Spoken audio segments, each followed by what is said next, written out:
તમે જોજો એટલે બહેનો બેઠા છે, એખાદી વાત એની લઈ નહીં ત્યારે એમ થાય કે રોયો અમારે ક્યાંય વાત લાવવાની.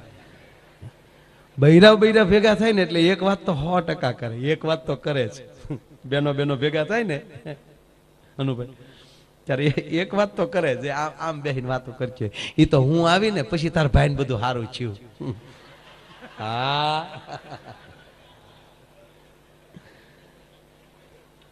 તો ભાઈ ની ઘરે જે કાંટો મારી આવો ને ન્યાય જે નળિયા બીડલ્યા નથી.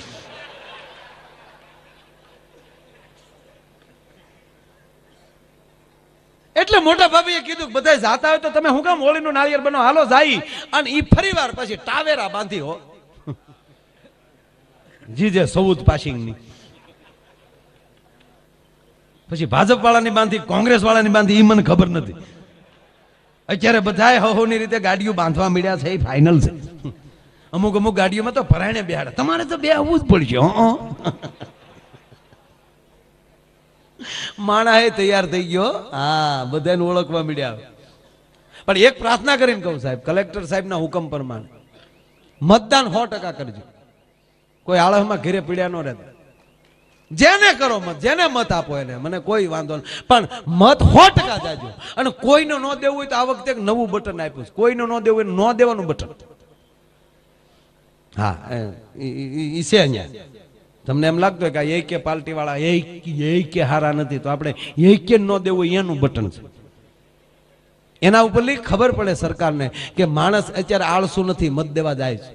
તમારો એક મત ભારતની પરિસ્થિતિને ફેરવી શકતો હોય. એટલે તમારે જેને દેવો હોય ને તમે તાર દેજો, પણ મત દેવા માણા હોવ તો જાજો. હા, અને આ વખતે તો 2 કલાક ટાઈમે વધાર્યો છે. હા, 5-7 ચૂંટણી જવા ગયો, 15 દી મત દેવું ત્યારે માઇન્ડ ખૂટશે, એકલા થઈ જવાના. મતદાનોની ક્યાં તાણ છે, અને નેતા હોય એકલા થવાના મારા. હા, એક જગ્યાએ તો 150 જણા ફોર્મ પડ્યા. ગામની સરપંચની ચૂંટણી 300 નું મતદાન ને 150 ઉમેદવાર. ગામ હલવાનું, ગામમાં મત દેવો કોને? પોતાને શીકા મારવા. ગામમાં ફાફલા થોડાક વડીલો હારા હતા ને, એને કીધું એ ભાઈ આ ગામમાં હોળી હળગાવી રહેવા જો બાપા, બિનહરીફ સરપંચ કરી નાખો. એ બોલે કે એમ થોડા ફોર્મ પાછા ક્યાંય. બોલે કે ભાઈ તમારા બાપા પાછા ક્યાંય લે, પણ અમારે કઈ કરવું નથી એવું. કોઈ માન્યું જ નહીં સ્વામીજી. એટલે પછી ઓલા વડીલે શું કીધું, ગામમાં એક જૂનો કવો હતો બાંધેલો સરસ મજાનો, એમાં વરત નાખ્યો દોરડું, અને પછી કીધું જેને સરપંચ થવું એ ઉતરો. અને ક્યારે તો એ ઉતરે જ. આમાં એટલા ઉમેદવારોને હજી તમે કયો અહીંયા થાંભલે ઠડી જાય ગયો. હા, અત્યારે તમે જેમ કે એમ કે જેને સરપંચ થવું એમાં ઉતરો કવામાં. કવો મોટો હતો, જળુમ કવો. બધા ઉમેદવારો હર હટ કરતા દોરડા લઈને ઉતર્યા. અને પછી બધા ઉતરી ગયા ને પછી ગામે દોરડું કાઢી લીધું બહાર. પછી અંદર ડોકાઈને કીધું કે સને ચૂંટણી નહીં, આમાંથી જે પેલો બારો નીકળે અમારો સરપંચ. જય સ્વામિનારાયણ. હવે શું કરવું? એક હરખો પાછો સ્વામી બાંધેલો કહો, કઈ નખોણિયા લાગે એવું હતું નહીં. અને મારા વાલીડાએ કવાની તળિયે મીટિંગો કર્યું. બોલ્યો શું કરશું નાથા કે ટેકા જાહેર કરો, બીજું હું. એમાં એક કહદાર હતો, એને કીધું કે એક જણાને કીધું કે દિવાલે ઉભો રહી છે ને કોરે તો 5000 આપો.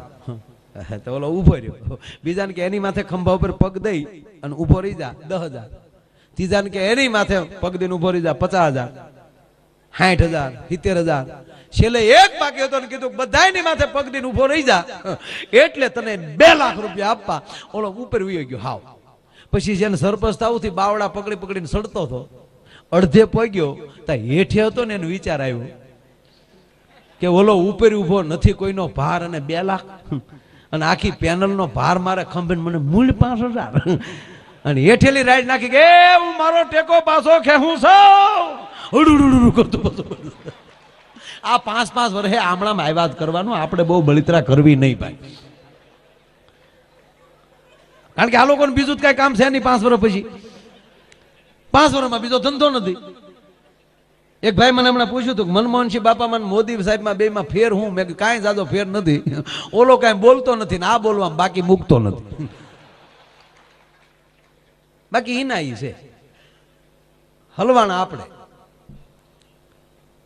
એક ગામમાં એક આસ્તિક રહેતો હતો, એક નાસ્તિક રહેતો હતો. બહુ સરસ પ્રસંગ. એક ભગવાનમાં માને ને એક ભગવાનમાં ન માને. કે ભાઈ કાંઈ કઈ ધાર્મિક વાત કરો એટલે ઓલો તરત કહે એ ભાઈ આવું ધર્મ બરમ કાંઈ હોય નહીં. એટલે એ આસ્તિકના નાસ્તિકના ઝઘડામાં ગામ હલવાનું. એટલે ગામે બે ને કીધું ભાઈ કાં તમે બે ઉછાળો ભરો ને કાં અમે ગામ બદલાવી. આ તમારો ઓલામાં અમે હલવાનું. એની કરતા કામ કરો, તમે બે જણા આખી રાત બે સત્સંગ કરી લ્યો, સામસામો સંવાદ કરી લ્યો. એમાંથી જે જીતે એની ભેગું ગામ પછી બીજા એનો વિરોધ કરવો નહીં.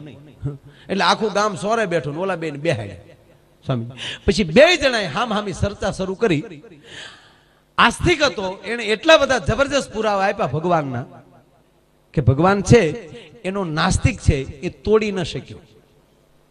અને છેલ્લે નાસ્તિકે ભગવાન નથી એવા જબરજસ્ત પુરાવા આપ્યા, એના એક પણ મુદ્દો ઓલો આસ્તિક તોડી ન શક્યો. હવાર છું ને તો ઘટના શું ઘટી ખબર? આસ્તિક હતો એ નાસ્તિક થઈ ગયો, નાસ્તિક હતો એ આસ્તિક થઈ ગયો. ગામને તો એનું ઈ જ રહ્યું. એમ આમાં ચૂંટણીયા ભાજપમાં ન ફાવી કોંગ્રેસમાં વયો જાય, કોંગ્રેસમાં ન ભાજપમાં વયો જાય. આપણે હું ઉલાળા લીધા આમાં. આપણે લહેરથી જીવો અને સારો માણસ હોય એને ગાજરિયા દાબી ગયો. સારી વ્યક્તિ લાગે. આ જો તમારા ધારાસભ્ય ફર્સ્ટ ક્લાસ કામ કર્યું ત્યાં બધા મત દીધા. તમારા અંદરની જ્યોત હળગાવી ગયો પછી તમારે પતંગિયાને આમંત્રણ નહીં દેવું પડે. પતંગિયા એની રીતે કૂદી કૂદીને આવશે ભલા માણસ. અંદરની જ્યોત જોવાનો મતલબ ઈ છે કે જેના પરિવારમાં પરમાત્માની કૃપા હોય ને ઈ એટલો કામ કે ભાઈ આવો ઉજળો કાર્યક્રમ કરીએ કે બાકી ભાગ્યમાં ન હોય તો રૂપિયાથી આ ન થાય.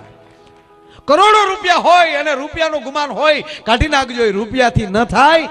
આ પરમાત્માની, તમારા સદગુરુની અને તમારા ઈષ્ટદેવની પરમ કૃપા હોય તો જ તમે આવું કાર્ય કરી શકો, નહીં તો ન કરી શકો. એટલે ગમે ત્યાંથી ગોતી ગોતી ઈ હસલાને આપે મોતી અને કીડીયુંને કણકો અને હાથીડાને માણું હરીની હાટડીએ મારું રોજનું હટાણું. અને પૃથ્વી પવન ને પાણી એને આપ્યા ઉલટ આણી, પણ માગ્યું નહીં કોઈ દી નારાયણે નાણું મારા હરીની હાટડીએ મારું રોજનું હટાણું. અને એવી જ્યારે આજ એક હરીની હાટડીના હટાણે હું તમે બેઠા છે, એના દરબારમાં બેઠા છે. પરમ પૂજ્ય સદગુરુ સ્વામી નિત્ય સ્વરૂપદાસજી એમના મુખમાં અવિરતપણે વાણી એમ કહેવાય ગંગાના ધોધ જેવી વાણીનો આપને લાભ આપી રહ્યા છે. બસ આવી લહેર ચડે ને તો લૂંટી લેવી સાહેબ. એટલે અમારો તખતદાનજી લખે છે કે આને ગોતવા જાવ તો જડે નહીં ગોત્યો, બાપુના તો ગહન ગોવિંદો રે. પણ આવા હરિભક્તો ને એ જીહાથ વગો છે.